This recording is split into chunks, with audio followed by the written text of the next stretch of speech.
जय यीशु। आप सबों का स्वागत है।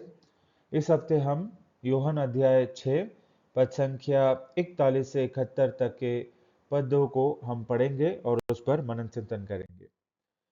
आगे बढ़ने से पहले आपसे अनुरोध है कि आप वीडियो को यहाँ पर रोक दें और बाइबल से धर्म ग्रंथ का यह जो अंश है यूहन्ना 6 41 से 71 इसको पढ़ें और इसके बाद ही वीडियो में आगे बढ़ें। हम आगे इस प्रकार से पढ़ते हैं। लिखा है, ईसा ने कहा था, स्वर्ग से उतरी हुई रोटी मैं हूं। इस पर यहूदी यह कहते हुए बुनबुनाते थे, क्या वह यूसुफ का बेटा ईसा नहीं है? हम इसके माँ बाप को जानते हैं, तो यह कैसे कह सकता है मैं स्वर्ग से उतरा हूं? यहाँ पर ईसा अपने आप को स्वर्ग से उतरी हुई जीवंत रोटी के रूप में लोगों के समक्ष अपने आप को प्रकट करते हैं। पर यहूदी जो कि वंशावली में बहुत ज्यादा मानते हैं, अगर आप मत्ती का सुसमाचार पढ़ें तो आप देखेंगे कि किस प्रकार से उन्होंने हर वंशावली को किस बारीकी से अध्ययन कर कर ईसा मसीह की जो वंशावली है उसको वहां पर लिखा हुआ है। तो यहूदी जो जानते थे कि वह संत यूसुफ और माता मरियम के बेटे हैं, वह इस बात पर विश्वास नहीं कर पाते थे जब प्रभु कहते थे कि मैं स्वर्ग से उतरा हूं। आज आप और मैं पवित्र आत्मा के शक्ति द्वारा, सामर्थ्य द्वारा हम इस बात को मानते और पहचानते हैं कि किस प्रकार प्रभु मसीह का जन्म हुआ था। लेकिन यहूदी इस बात को नहीं समझ पा रहे थे। आगे हम कुरिन्थियों के नाम संत पौलुस के पत्र अध्याय 1 पद संख्या 21 से 25 में इसके बारे में और ज्यादा पढ़ेंगे। लिखा है, ईश्वर की प्रज्ञा का विधान ऐसा था कि संसार अपने ज्ञान द्वारा नहीं ईश्वर को नहीं पहचान सका। इसलिए ईश्वर ने सुसमाचार की मूर्खता द्वारा विश्वासियों को बचाना चाहा। यहूदी चमत्कार मांगते थे और यूनानी ज्ञान चाहते थे, किंतु हम क्रूस पर आरोपित मसीह का प्रचार करते हैं। वह यहूदियों के विश्वास में बाधा है और गैर यहूदियों के लिए मूर्खता, किंतु मसीह में चुने हुए लोगों के लिए, चाहे वे यहूदी हो या यूनानी, ईश्वर का सामर्थ्य और ईश्वर की प्रज्ञा है। क्योंकि ईश्वर की मूर्खता मनुष्यों से अधिक विवेकपूर्ण और ईश्वर की दुर्बलता मनुष्यों से अधिक शक्तिशाली है। यूहन्ना में आगे हम पढ़ते हैं, ईसा ने उन्हें उत्तर दिया, आपस में मत बुड़बुड़ाओ। कोई मेरे पास तब तक नहीं आ सकता जब तक कि पिता जिसने मुझे भेजा उसे आकर्षित नहीं करता। मैं उसे अंतिम दिन पुनर्जीवित कर दूंगा। नबियों ने लिखा है, वे सब के सब ईश्वर के शिक्षा पाएंगे। जो ईश्वर की शिक्षा सुनता और ग्रहण करता है, वह मेरे पास आता है। यह न समझो कि किसी ने पिता को देखा है। जो ईश्वर की ओर से आया है, उसी ने पिता को देखा है। मैं तुम लोगों से यह कहता हूं, जो विश्वास करता है उसे अनंत जीवन प्राप्त है। यहाँ पर यहाँ पर मैं आप लोगों का ध्यान इस बात पे आकर्षित करना चाहूंगा। प्रभु ने कहा है, नबियों ने लिखा है, वे सब के सब ईश्वर के शिक्षा पाएंगे। ये किन की बात हो रही है यहाँ पर? सब के सब जो प्रभु में विश्वास करते हैं, है ना, जिनको पिता आकर्षित करता है, जो प्रभु के पास आते हैं, उनके बारे में कहा गया है कि वह ईश्वर की शिक्षा पाएंगे। यही चीज प्रभु योहन अध्याय 14 पद संख्या 26 में भी कहते हैं कि जब प्रतिज्ञात पवित्र आत्मा हमें मिलेगा, वह पवित्र आत्मा हमें ईश्वर के बारे में, ईश्वर की शिक्षा प्रदान करेगा। उसी प्रकार से अनंत जीवन के बारे में, जिनके बारे में जो प्रभु के पास आते हैं, जिन्हें पिता आकर्षित करता है, जिन्हें पवित्र आत्मा सब बातों में की शिक्षा देता है, वह उन्हें अनंत जीवन प्रदान करेगा। कौन? प्रभु यीशु मसीह। अनंत जीवन के बारे में कहाँ लिखा है? यूहन्ना का सुसमाचार अध्याय 3 पद संख्या 16 और 36 में। आगे पढ़ते हैं। प्रभु कहते हैं, जीवन की रोटी मैं हूं। तुम्हारे पूर्वजों ने मरुभूमि में मन्ना खाया, फिर भी वे मर गए। मैं जिस रोटी के विषय में कहता हूं वह स्वर्ग से उतरी है, और जो उसे खाता है वह नहीं मरता। स्वर्ग से उतरी हुई वह जीवंत रोटी मैं हूं। यदि कोई वह रोटी खाएगा तो वह सदा जीवित रहेगा। जो रोटी मैं दूंगा वह संसार के लिए अर्पित मेरा मांस है। यहां पर निर्गमन अध्याय 16 में हम पढ़ते हैं कि किस प्रकार पूर्वजों यानी इजरायलियों को किस प्रकार से प्रभु ने मिस्र देश की गुलामी के बाद मूसा के नेतृत्व में लाल समंदर को पाट कर उनको पार करवाकर मरुभूमि में जब वो भटक रहे थे तो 40 साल स्वर्ग से उन्हें मन्ना प्रदान की। प्रभु कहते हैं, इसके बारे में हम निर्गमन 16 में पढ़ते हैं। प्रभु कहते हैं कि पूर्वजों ने 40 साल तक इस मन्ना को खाया, फिर भी वे मर गए। ये कहां पर लिखा हुआ है? हम एक कुरिन्थियों के नाम संत पौलुस का पहला पत्र अध्याय 10 पद संख्या 3 से 5 में इसके विषय में पढ़ सकते हैं कि वह सब लोग जिन्होंने मरुभूमि में 40 साल तक स्वर्ग से उतरी हुई मन्ना को खाया, वे सब भी मर गए। लेकिन प्रभु यहां पर यूहन्ना के सुसमाचार 6 में जिस रोटी के विषय में बात कर रहे हैं, वह पहली बात तो है कि वह स्वर्ग से उतरी है और जो भी उसे खाता है वह नहीं मरता, यानी अनंत जीवन। यूहन्ना 3:16, 3:36 के हिसाब के में जो लिखा है कि वह अनंत जीवन तक सुरक्षित रहेगा। स्वर्ग से उतरी हुई वह जीवंत रोटी मैं हूं, यीशु मसीह हैं। यदि कोई वह रोटी खाएगा यानी विश्वास करेगा तो वह सदा जीवित रहेगा। जो रोटी मैं दूंगा वह संसार के लिए अर्पित मेरा मांस है। इसका क्या मतलब हुआ? प्रभु का क्रूस मरण। प्रभु ने क्रूस पर अपने शरीर को, अपने मांस को अर्पित किया। प्रभु मसीह का जो सुसमाचार है, जो क्रूस का सुसमाचार है कि क्रूस में प्रभु ने हमारे लिए क्या किया, यह जो सुसमाचार है वही जीवंत रोटी है। आगे हम पढ़ते हैं, यहूदी आपस में यह कहते हुए विवाद कर रहे थे, यह हमें खाने के लिए अपना मांस कैसे दे सकता है? इसलिए ईसा ने उनसे कहा, मैं तुम लोगों से यह कहता हूं, यदि तुम मानव पुत्र का मांस नहीं खाओगे और उसका रक्त नहीं पियोगे तो तुम्हें जीवन प्राप्त नहीं होगा। यहां पर मैं आपको यह बताना चाहता हूं कि पुराना व्यवस्थान नए व्यवस्थान की छाया है।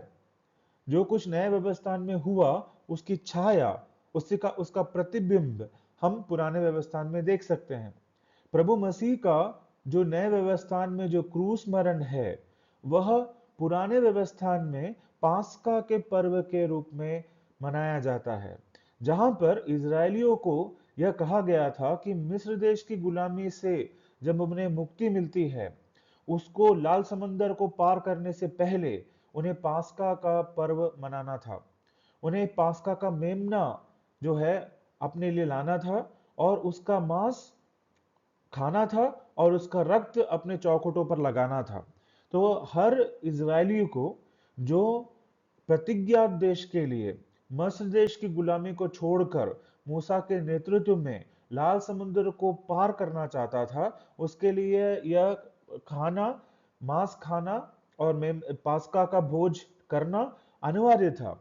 यही चीज हम गणना ग्रंथ अध्याय 9 पद संख्या 13 में पढ़ते हैं। जो व्यक्ति शुद्ध है और यात्रा नहीं कर रहा है, फिर भी पास्का का पर्व नहीं मनाता, वह अपने लोगों से बहिष्कृत किया जाए, क्योंकि उसने निर्धारित समय पर बलि नहीं चढ़ाई। उसका पाप उसके सिर पड़ेगा। उसी प्रकार से प्रभु मसीह कहते हैं कि जिस प्रकार से पुराने व्यवस्थान में यह लिखा था, नियम में लिखा था, गणना ग्रंथ नियम के अंतर्गत आता है। ये नियम में लिखा था, ये आज्ञा थी कि हर इजरायली को जो सक्षम था उसे अपने पाप के बदले ये पास्का का पर्व मनाना था। इसी प्रकार से प्रभु मसीह कहते हैं, जो मानव पुत्र का मांस नहीं खाएगा और उसका रक्त नहीं पिएगा, उसे जीवन प्राप्त नहीं होगा।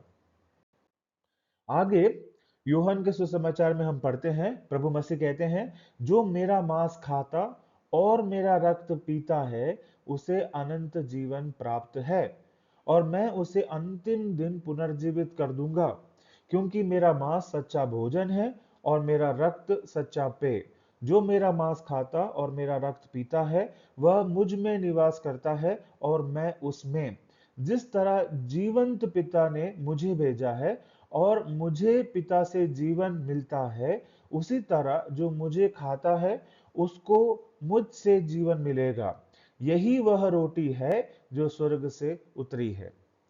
यहां पर जब प्रभु कहते हैं जो मेरा मांस खाता और मेरा रक्त पीता है उसे अनंत जीवन। तो कौन है वह जो प्रभु का मांस खाते और रक्त पीते हैं?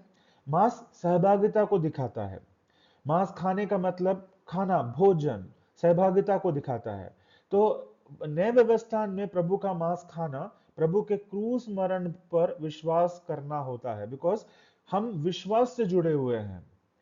हर नए व्यवस्थान का जो जो विश्वासी है, जो नए व्यवस्थान में खड़ा है, वह किस चीज में एक हो रहे हैं? विश्वास में।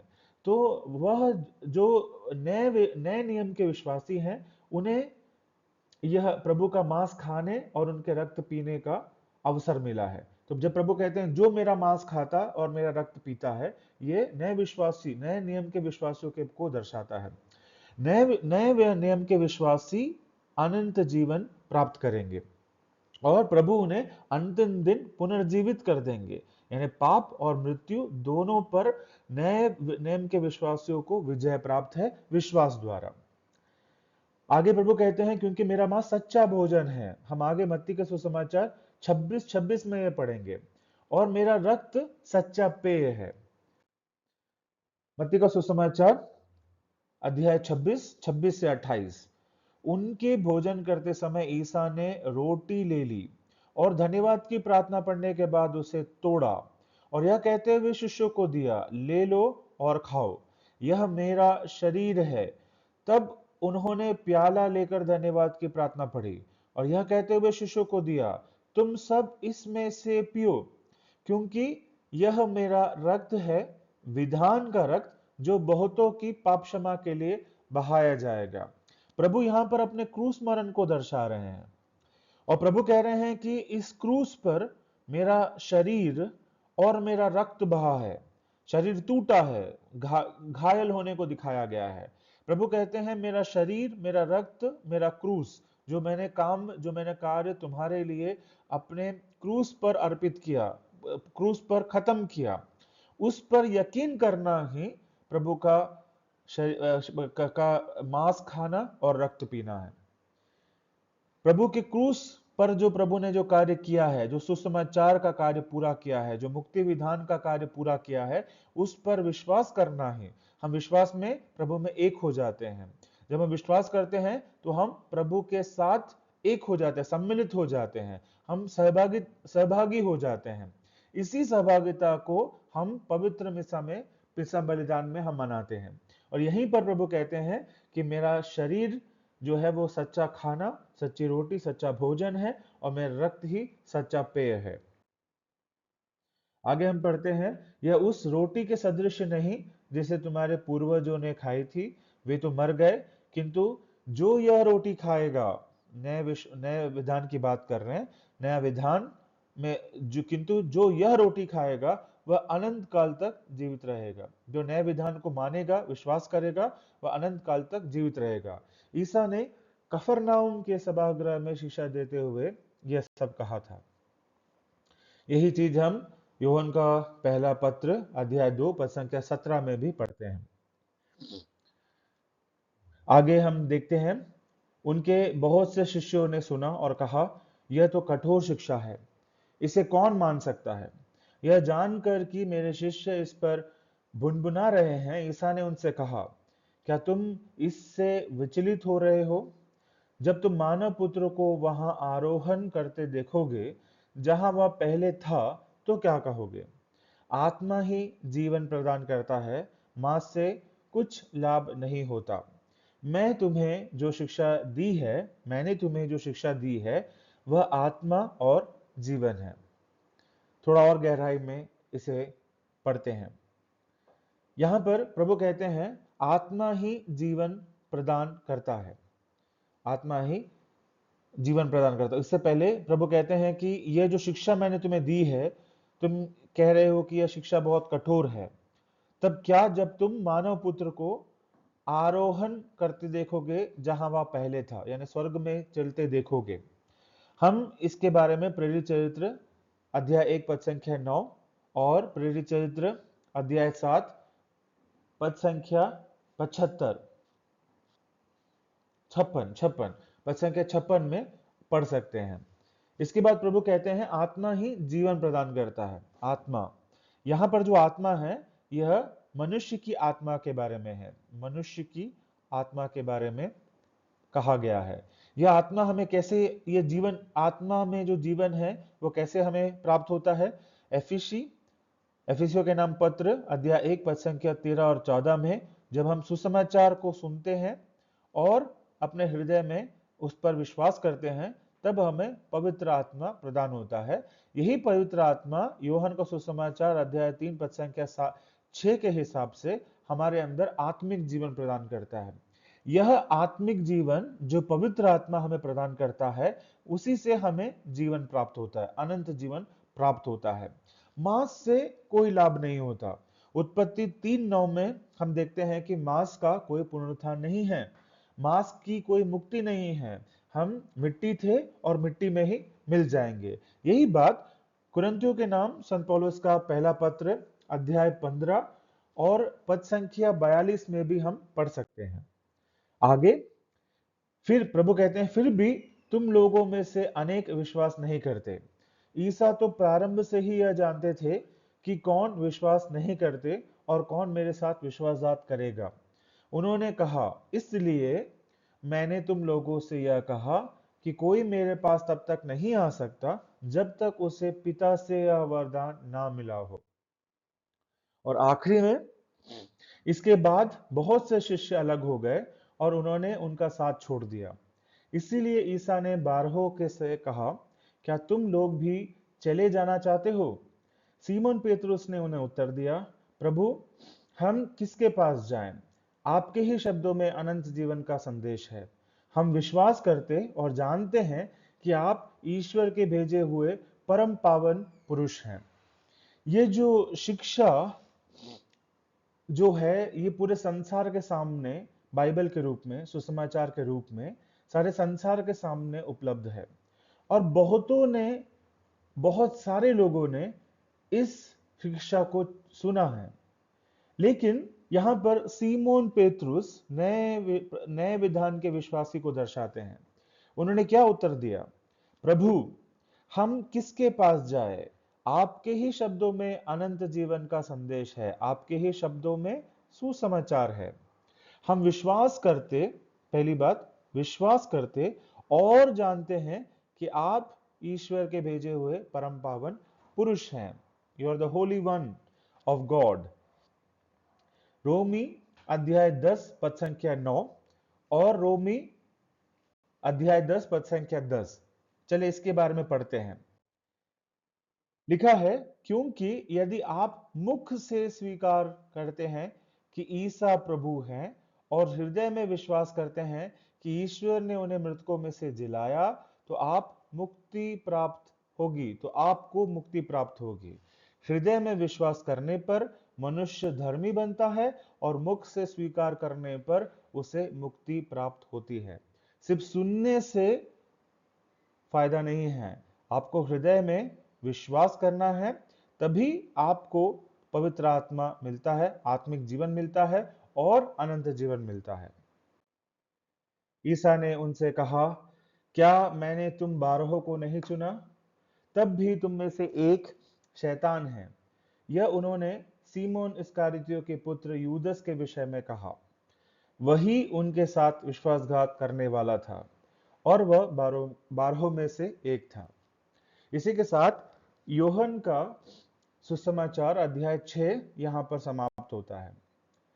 हमने यूहन्ना के सुसमाचार अध्याय 6 में यह जाना कि प्रभु ही जीवन की रोटी है, प्रभु ही हमारे पास्का के मेमने हैं और प्रभु ने ही हमारे लिए अपने प्राण, अपना शरीर जो है वह क्रूस पर अर्पित कर दिया है। इस हफ्ते के लिए इतना ही। अगले हफ्ते यूहन्ना अध्याय 7 हम शुरू करेंगे। तब तक के लिए जय यीशु।